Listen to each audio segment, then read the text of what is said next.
Hello everyone, मैं हूं आपका दोस्त निशांत और ज्ञान सफारी में आपका स्वागत है। तो WHO आज के समय पर एक तरीके से बहुत ही उसकी जो कार्रवाई है वो बहुत संशय के घेरे में है।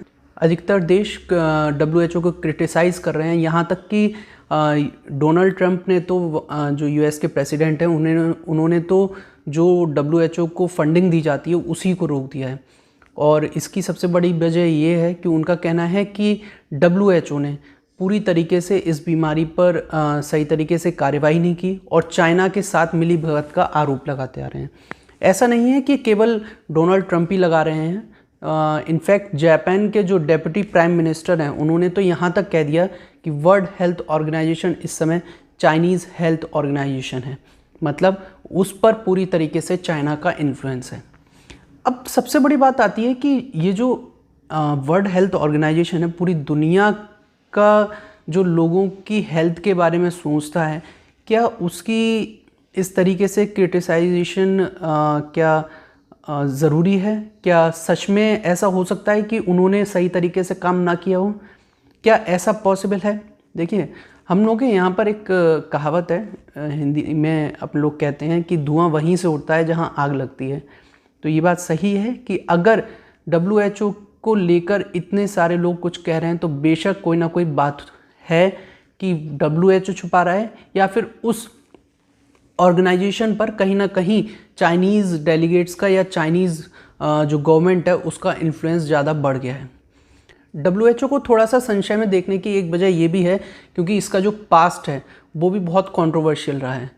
बेशक वर्ल्ड हेल्थ ऑर्गेनाइजेशन पूरे देश में बहुत सारी बीमारियों को, जैसे आप अगर इन्फ्लुएंजा ले लें या आप HIV एड्स को लेकर अवेयरनेस की बात कर लें या फिर आप पोलियो को इरेडिकेशन के लिए बात कर लें या फिर आप इबोला वैक्सीन को ईजाद करने की बात कर लें, बहुत सारे काम उसने ऐसे किए हैं, इस ऑर्गेनाइजेशन ने किए हैं कि हम बेशक उसका हमेशा अप्रिशिएट करते हैं वर्क, लेकिन कहीं ना कहीं कुछ चीज़ें ऐसी होती हैं कि वो अच्छे कामों को ढक देती हैं।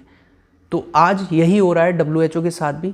तो आज मैं इस वीडियो में आपको WHO की हिस्ट्री से लेकर कैसे ये बना और आज के समय पर इसका क्या स्थिति है वो भी मैं आपके सामने लेकर आया हूँ। वीडियो थोड़ा सा लंबा होगा लेकिन आप एंड तक देखिएगा क्योंकि एंड में कुछ ऐसी चीज़ें हैं जो आप जब सुनेंगे तो आपको खुद भी लगेगा कि हाँ, WHO पर कहीं ना कहीं चाइनीज़ इन्फ्लुएंस होने का जो धब्बा लग रहा है वो सही है कहीं ना कहीं।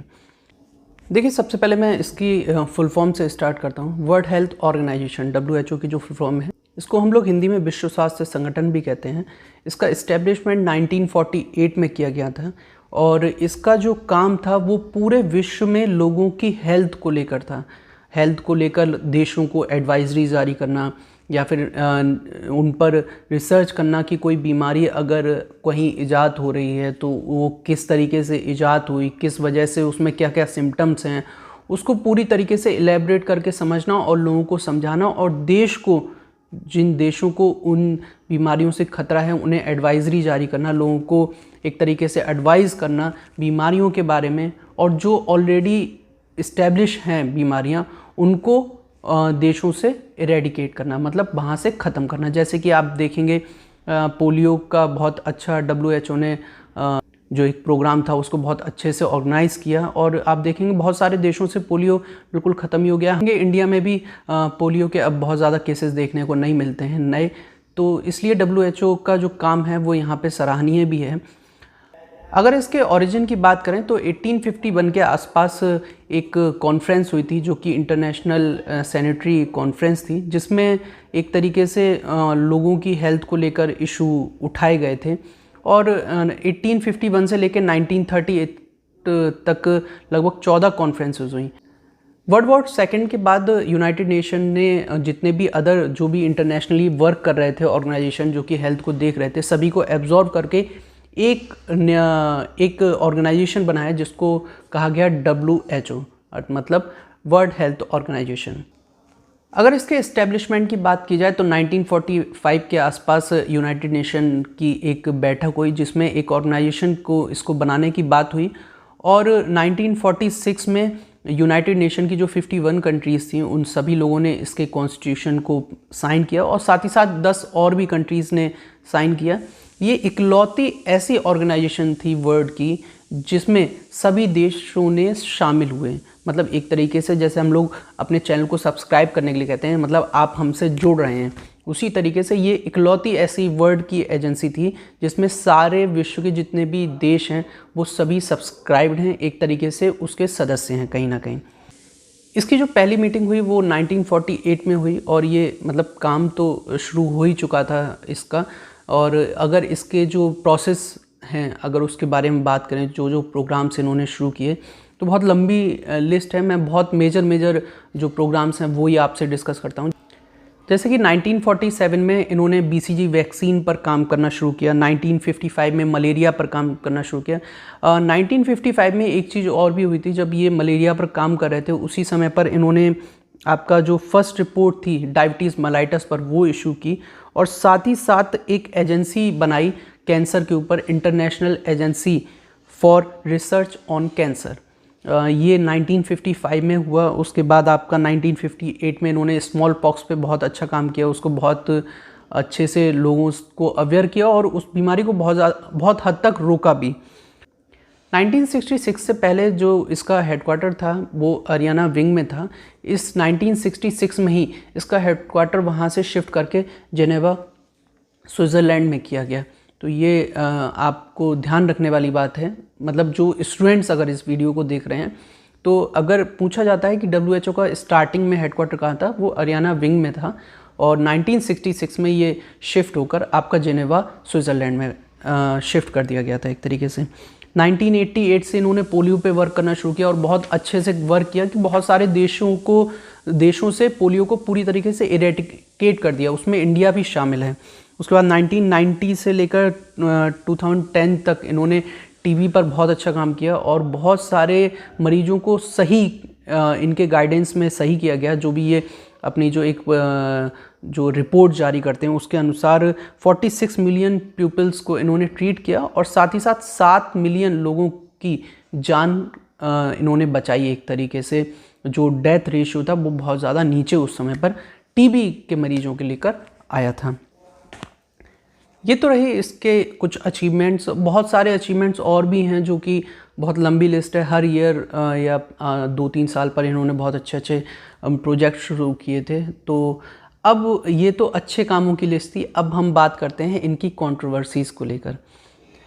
इतना बड़ा ऑर्गेनाइजेशन कहीं ना कहीं कुछ ऐसी कंट्रोवर्सीज़ में फंसा रहा जिसकी वजह से इसकी जो एक कहना चाहिए जो ऑथेंटिसिटी थी उस पर हमेशा ही सवाल खड़े होते रहे, जैसा कि आज हो रहे हैं। जिसमें सबसे पहले है इसका 1959 में IAEA के साथ इसका जो एक टाई अप किया गया था, जो कि एक तरीके से एटॉमिक रिसर्च ये एजेंसी थी जो कि एटॉमिक एनर्जी वाला जो वर्क करती थी। तो इसके साथ ये टाई अप किया गया कि अगर WHO को जहाँ पर ये काम कर रहे होंगे, अगर WHO को वहाँ पर कोई एक तरीके से रिसर्च करनी है लोगों पर कि उन्हें कोई इफ़ेक्ट तो नहीं हो रहा है या कोई रेडिएशन से प्रॉब्लम तो नहीं हो रही, तो उसके लिए उन्हें पहले इनसे परमिशन मांगनी होगी या एक तरीके से कहा जाए ये लोग वहाँ पर इस तरीके का कोई भी काम नहीं कर सकते थे।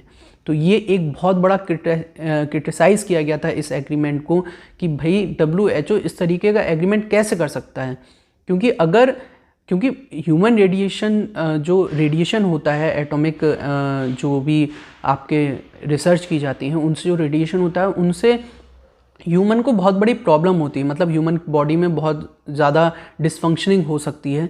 ये हम अपने बहुत सारे टाइम देख भी चुके हैं, बहुत सारी रिपोर्ट्स भी आती हैं रेडिएशंस को लेकर। तो उस समय पर यूरोप की वुमेंस ने इसको बहुत ज़्यादा अपोज किया था, वहाँ पर बहुत ज़्यादा इसका क्रिटिसाइजेशन हुआ था। तो WHO वहाँ पर WHO को बहुत शर्मिंदा होना पड़ा। सेकंड नंबर पर आता है आपका रोमन कैथोलिक चर्च वाला कंट्रोवर्सी इनकी, जो कि 2003 से लेकर 2009 तक चला था। असल में यहाँ पर WHO सही था।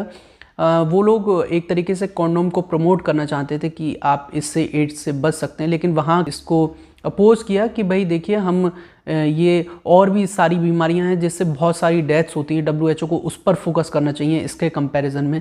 तो इसका बहुत ज़्यादा अपोज वहाँ पर हुआ, लेकिन 2009 के बाद से ये अपोज कम हो गया और लोगों को समझ में आया कि हाँ, कॉन्डोम्स का यूज़ करना ज़रूरी है। थर्ड इनकी जो कंट्रोवर्सी है वो आपकी है 2009 में स्वाइन फ्लू को लेकर। ये कंट्रोवर्सी सबसे ज़्यादा स्प्रेड हुई थी और इसमें WHO की जो एक इन्वॉल्वमेंट था वो बहुत ज़्यादा माना गया था कि इन्हीं की वजह से ये बीमारी फैली है। क्योंकि हुआ क्या था कि 2007 में ये लोग इन्फ्लुएंजा वैक्सीन को तैयार कर रहे थे, क्लिनिकल ट्रायल चल रहा था। उसी दौरान ये खबर आई कि H1N1 वायरस जो है वो पोस्ट पैंडमिक आपके पीरियड में चला गया, जिसकी वजह से बहुत सारे लोगों में इस वायरस का स्प्रेड हो गया। लेकिन सबसे बड़ी बात यह है कि जब WHO ने इसको बताया कि ये वायरस लोगों में फैल रहा है, उस दौरान से लेके नेक्स्ट 3 मंथ में ही इतनी सारी वैक्सीन्स को अप्रूवल मिला, जिसकी वजह से ये संशय में आ गया कि या तो WHO को पहले से पता था कि ये वायरस फैलने वाला है या उन्होंने जानबूझकर फैलाया। क्योंकि केवल 3 महीने में किसी वायरस को लेकर इतनी जल्दी कोई भी वैक्सीन बन जाना पॉसिबल नहीं है, और इतने सारे लोग इतनी सारी वैक्सीन्स को अप्रूवल देना भी पॉसिबल नहीं है। आप कोविड-19 को लेकर भी देख सकते हैं, अभी तक किसी भी वैक्सीन का कोई जिक्र नहीं हुआ है। सभी लोगों का यही कहना है कि 1 साल लगेगा, 2 साल भी लग सकता है, लेकिन उस दौरान केवल 3 महीने में इतनी ज़्यादा वैक्सीन्स को अप्रूव किया गया और माना गया कि हाँ, इस वायरस को रोक सकती। तो ये एक बहुत बड़ी बात थी उस समय पर कि इतनी जल्दी कैसे वैक्सीन तैयार हो गई और क्यों WHO ने भी इसको एकदम से अप्रूवल दे दिया इतनी सारी वैक्सीन्स को। चौथी कंट्रोवर्सी जो है वो इबोला वायरस को लेकर है। 2013 से लेकर 2016 के बीच में वेस्ट अफ्रीका में इबोला वायरस का बहुत ज़्यादा प्रकोप देखा गया, जिसकी वजह से माना गया कि WHO ने वहाँ पर बहुत अच्छे से काम नहीं किया, जिसकी वजह से वहाँ पर बहुत सारे लोगों की जान चली गई और ये वायरस बहुत ज़्यादा स्प्रेड हो गया। इसी वजह से WHO को वहाँ पर भी बहुत सारा क्रिटिसिज्म झेलना पड़ा। फिफ्थ जो इनकी कंट्रोवर्सी है वो है IARC को लेकर। मतलब एक जो WHO की इन्होंने अपनी एक और संस्था तरीके से बना दी थी, एक सब्सिडरी टाइप की IARC, जो कि international agency for research on cancer थी। मतलब जो कैंसर को लेकर रिसर्च करती थी, किन किन प्रोडक्ट से हो सकता है, किन से नहीं हो सकता है, जिसमें आपका जो इन्होंने क्लासिफिकेशन किया 2A को लेकर, जो प्रोबेबली कार्सिनोजन प्रोडक्ट्स हैं, और 2B में जो कि पॉसिबली कार्सिनोजन प्रोडक्ट्स हैं, उनकी जो एक लिस्ट जारी की, उसकी वजह से भी इन्हें बहुत क्रिटिसिज्म झेलना पड़ा। बहुत सारे लोगों ने कहा कि ये जो इन्होंने लिस्ट बनाई है वो बिल्कुल ही विदाउट किसी एक प्रूवन फैक्ट के बनाई है, बस इनको जो लगा उन्होंने बना दी। कोई रिसर्च नहीं की गई, किसी तरीके से कोई एविडेंस नहीं जुटाया गया कि क्या वाकई में इन चीज़ को हो सकता है या इस प्रोडक्ट को इस कैटेगरी में रखा जा सकता है। तो इन क्लासिफिकेशन को लेकर थोड़ा सा बहुत सारे लोगों ने क्रिटिसाइज़ किया कि ये जो क्लासिफिकेशन है वो गलत तरीके से, कोई प्रूवन फैक्ट बेस पर नहीं है, केवल ऐसे ही लिस्ट बना दी गई है किसी भी फैक्ट को बिना लिए। मैंने स्टार्टिंग में ही आपसे कहा था कि लास्ट वीडियो के लास्ट में मैं आपको एक ऐसा पॉइंट बताऊंगा जो कि आप सुनकर हैरान रह जाएंगे। देखिए, आज के समय पर अगर चाइना को कहा जा रहा है, उसे क्रिटिसाइज़ किया जा रहा है कि या WHO की क्रिटिसाइज़ किया जा रहा है और कहा जा रहा है कि इन दोनों की मिली भगत की वजह से ये वायरस इतना ज़्यादा स्प्रेड हो गया, तो अब आप इस पॉइंट को सुनेंगे तो ये जो कंट्रोवर्सी है आप इससे समझ सकते हैं कि अगर ये है तो ये बात बिल्कुल सही है कि WHO और चाइना को क्रिटिसाइज़ करना ज़रूरी है। ताइवान से जो डेलीगेट्स आते थे 2009 से और लेकर 2016 तक, उन्हें अलाउ किया गया था कि वो मतलब जो भी WHO की जो भी मीटिंग्स होंगी उनमें वो आ सकते हैं, लेकिन चाइना के फोर्स करने की वजह से जो ताइवान से डेलीगेट्स आते थे इस मीटिंग में, उन्हें रोक दिया गया, उनसे मना कर दिया गया कि अब आप किसी भी WHO की मीटिंग में पार्टिसिपेट नहीं करेंगे, ना आप अपनी हमें रिपोर्ट भेजेंगे, ना आप किसी तरीके का मतलब हम आपकी कोई मदद कर सकते हैं। एक तरीके से चाइना की जो पॉलिटिकल जो उनका इन्फ्लुएंस था, उन्होंने WHO पर इतना कर दिया कि उन्होंने ताइवान को लेकर बिल्कुल ही एक तरीके से अलग थलग ताइवान को कर दिया, जिसकी वजह से 2017 से लेकर 20 तक ताइवान पे पूरी तरीके से रोक लगा दी गई कि अब वहाँ का कोई भी डेलीगेट्स WHO की किसी भी मीटिंग को अटेंड नहीं करेगा। लेकिन 2018 में यूएस के जो मेंबर्स ऑफ असेंबली जो मेंबर्स होते हैं उन सभी लोगों ने एक लेटर लिखा डब्ल्यूएचओ को कि आप जो ताइवान है उसको मीटिंग में शामिल करें और उन्हें प्रॉपर एडवाइजरी जारी करें कि किस तरीके से वो भी अपने यहाँ बीमारियों को या आप जो और देशों के साथ कंट्रीब्यूशन करते हैं वही उनके साथ भी करें। उन्हें अलग थलग करने का कोई मतलब नहीं बनता है। इस चीज़ को लेकर बहुत सारी कंट्रीज़ ने सपोर्ट भी किया, जिसमें आपका यूएस तो था ही, यूएस तो पहले से ही कह रहा था। दूसरा आपका जापान हो गया, ऑस्ट्रेलिया हो गया और आपका जर्मनी हो गया। इन सभी लोगों ने भी ताइवान को सपोर्ट किया। जनवरी 2020 में ही उनसे ताइवान को जो सपोर्ट मिला उसकी वजह से जनवरी 2020 से उनको जो असेंबली की जो मीटिंग्स होती थी डब्ल्यूएचओ की उनमें पार्टिसिपेट करने के लिए कह दिया गया कि आप आकर पार्टिसिपेट कर सकते हैं। इस चीज़ को कह तो दिया गया ताइवान से, लेकिन आप ये देखिए चाइना का इन्फ्लुएंस डब्ल्यूएचओ पर कितना था कि 2020 में एक इंटरव्यू हुआ था जिसमें वहाँ के जो असिस्टेंट डायरेक्टर जनरल थे ब्रूस एल्बर्ट, उन्होंने 2020 में एक इंटरव्यू हो रहा था। तो जब एक पत्रकार ने मतलब एक तरीके से जैसे वीडियो कॉन्फ्रेंसिंग होती है उसी तरीके से एक इंटरव्यू चल रहा था, तो जब एक पत्रकार ने उनसे पूछा ताइवान पे क्वेश्चन तो उन्होंने सुना नहीं। फिर सेकंड टाइम उन्होंने फिर से वही उसी रिपोर्टर ने फिर से क्वेश्चन को रिपीट किया। उस समय पर एक तरीके से कहा गया कि कनेक्शन एरर की वजह से, मतलब वो कनेक्शन हट गया था तो विजुअल्स नहीं आ रहे थे, वॉइस भी नहीं आ रही थी। उसके बाद जब दोबारा से वॉइस आई तो उस रिपोर्टर ने फिर से क्वेश्चन कहा तो ये कहा गया कि मैंने इसका आंसर दे दिया है, अब आप इस क्वेश्चन को फिर से मत पूछिए। तो लेकिन ये कहा गया कि इंटरनेट कनेक्शन ना होने की वजह से या किसी कुछ खराबी होने की वजह से वो आंसर उन्होंने दिया था लेकिन लोगों ने सुन नहीं पाए। तो ये एक समझने की बात है कि आखिर ताइवान को लेकर किस तरीके से डब्ल्यूएचओ का एक दोहरा रवैया अपनाता रहा और किस तरीके से उसको चाइना का जो इन्फ्लुएंस था डब्ल्यूएचओ पर एक तरीके से उजागर होता रहा कि हाँ चाइना की वजह से ही इसको और ज़्यादा प्रमोट किया जा रहा है।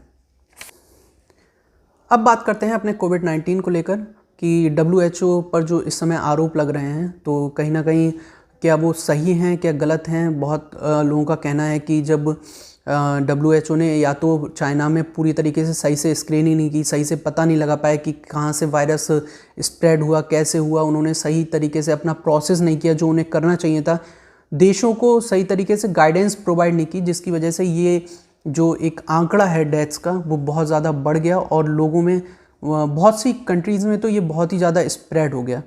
तो ये डब्ल्यूएचओ को इतना ज़्यादा मतलब यहाँ तक कि ये हो गया कि यूएस के जो प्रेसिडेंट हैं उन्होंने डब्ल्यूएचओ को जो फंडिंग दी जाती थी उसी को रोक दिया।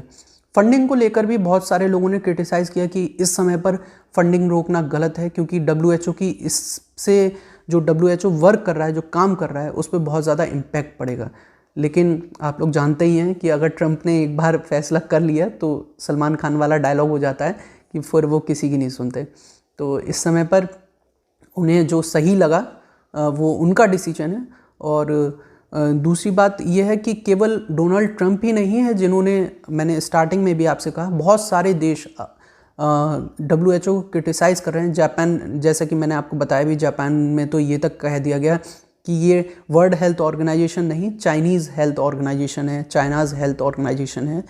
तो ये बहुत बड़ी बात है कि इतने सारे देश दोनों ही लोगों को, एक देश को और एक वर्ल्ड हेल्थ ऑर्गेनाइजेशन को क्रिटिसाइज़ कर रहे हैं। तो ये देखना होगा कि आने वाले समय में किस तरीके से डब्ल्यूएचओ अपनी साख बचा पाएगा या नहीं बचा पाएगा और फिर से क्या लोगों में एक वो विश्वास बन सकता है डब्ल्यूएचओ को लेकर, क्योंकि इतना ज़्यादा इस समय कंट्रोवर्सी हो रही। तो डब्ल्यूएचओ पर भी बहुत सवालिया निशान है कि वो इस बीमारी को किस तरीके से रोके, क्योंकि इसके पीछे का जो एक रीज़न है, अभी हम लोगों ने देखा भी था कि कोविड-19 की वजह से बहुत सारे देशों में लॉकडाउन हो गया, जिसकी वजह से इकोनॉमी बहुत ज़्यादा डाउनफॉल हुआ और चाइना ने इसी समय पर बहुत सारी कंपनियों में अपना शेयर खरीदना शुरू कर दिया। जैसे कि आप HDFC में देखेंगे, अगर इंडिया के हिसाब से बात की जाए तो अब, लेकिन इंडिया ने तो फिर भी अब नियम अपने बदल दिए, बहुत सारे देशों ने बदल भी दिए। और आप अगर न्यूज़पेपर देखेंगे तो न्यूज़पेपर में भी ये निकला है कि जिसकी वजह से चाइना तिलमिला गया है, उसे ये चीज़ अच्छी नहीं लग रही है कि कंट्रीज़ ने FDI को लेकर ये जो नियम नए बनाने शुरू कर दिए एकदम से, वो इस समय पे बनाए। अब आप ये खुद सोचिए, जो पूरे वर्ल्ड में एक तरीके से ये बीमारी फैल रही है और चाइना वहीं पर इन्वेस्ट कर रहा है कंपनीज़ में। क्यों? क्योंकि सभी जगह की कंपनीज़ में डाउनफॉल हो गया है और उनके शेयर्स डाउन हो गए हैं, और वो अपना इन्वेस्टमेंट करके उन कंपनियों को एक तरीके से अपने प्रभुत्व में लाना चाहता है, पूरा खरीदना चाहता है। तो इसमें कहीं ना कहीं बहुत बड़ी साजिश हो सकती है। मैं कंफर्म नहीं कह रहा हूँ, साजिश हो सकती है, और बहुत से लोगों का कहना है कि इसमें साजिश है ही। तो ये देखना होगा आगे चल के भी कि क्या होता है, और WHO इस बीमारी को लेकर देश और दुनिया में किस तरीके से लोगों को बचाएगा और आगे क्या क्या एडवाइजरी जारी होगी। और आप लोग इस बीमारी को लेकर सतर्कता बरतें, घरों से बाहर ना निकलें जब तक देश में लॉकडाउन लगा हुआ है। और अगर लॉकडाउन के बाद भी आपको निकलना है, जब लॉकडाउन खुल जाता है, तो आप ऐसा ना हो कि आप एकदम से भागा दौड़ी करने लगें। आपको फिर भी बहुत एहतियात बरतना है, क्योंकि ये जो वायरस है कहीं ना कहीं बाद में भी इफ़ेक्ट कर सकता है लॉकडाउन के बाद। इसलिए आपको खास करके मुंह पर मास्क या कोई कपड़ा वपड़ा बांध कर चलना है। किसी भी पर्सन से 1 मीटर की दूरी कम से कम बना के रखें, और अपने हाथों को प्रॉपर धोना शुरू करें। कोई भी बीमारी, कोई भी वायरस अधिकतर हमारे हाथों से हमारे अंदर जा सकता है, क्योंकि हम लोग बहुत सारी चीज़ों को टच करते हैं। हम लोग अपने हाथों को पूरा हाइजीन प्रॉपर नहीं रख पाते हैं, जिसकी वजह से हम हाथ को अपने मुंह पर, चेहरे पर कहीं भी लगाना शुरू कर देते हैं, और जिसकी वजह से बहुत सारी जो बीमारियां हैं वो फैलती हैं। इसलिए आप लोगों को ये लॉकडाउन के बाद भी इन चीज़ों को प्रॉपरली फॉलो करना है। WHO की केवल बुराई करना भी एक सही बात नहीं है, क्योंकि WHO ने बहुत सारी बीमारियों को लेकर बहुत अच्छा काम भी किया है, लेकिन कहीं कहीं पर बहुत मिस्टेक्स भी हुई हैं। तो इसलिए अब देखना होगा कि WHO किस तरीके से इन चीज़ों को रिजॉल्व करता है और कैसे पूरे वर्ल्ड में अपनी इमेज को सही कर पाता है। उम्मीद करता हूँ मैं WHO के बारे में आपको जितनी भी जानकारी दे पाया हूँ आप लोगों को अच्छी लगी होगी, और जल्दी मैं और भी ऑर्गेनाइजेशंस को लेकर आपके सामने वीडियो लाता रहूँगा। और इसी तरीके से आप अपना प्यार बनाए रखें और वीडियो को लोगों के साथ शेयर करें, जिससे कि इस ऑर्गेनाइजेशन को लेकर लोगों में अवेयरनेस बढ़ सके, लोग जान सकें कि ये जो ऑर्गेनाइजेशन है वो क्या करता है। और साथ ही साथ आप इस वीडियो को लाइक ज़रूर करें। हमारे चैनल को अगर अभी तक आपने सब्सक्राइब ना किया हो तो चैनल को ज़रूर सब्सक्राइब करें, और बेल आइकन को ज़रूर प्रेस करिएगा, जिससे कि हमारी कोई भी नई वीडियो आपको तुरंत नोटिफाई हो सके। Thank you so much.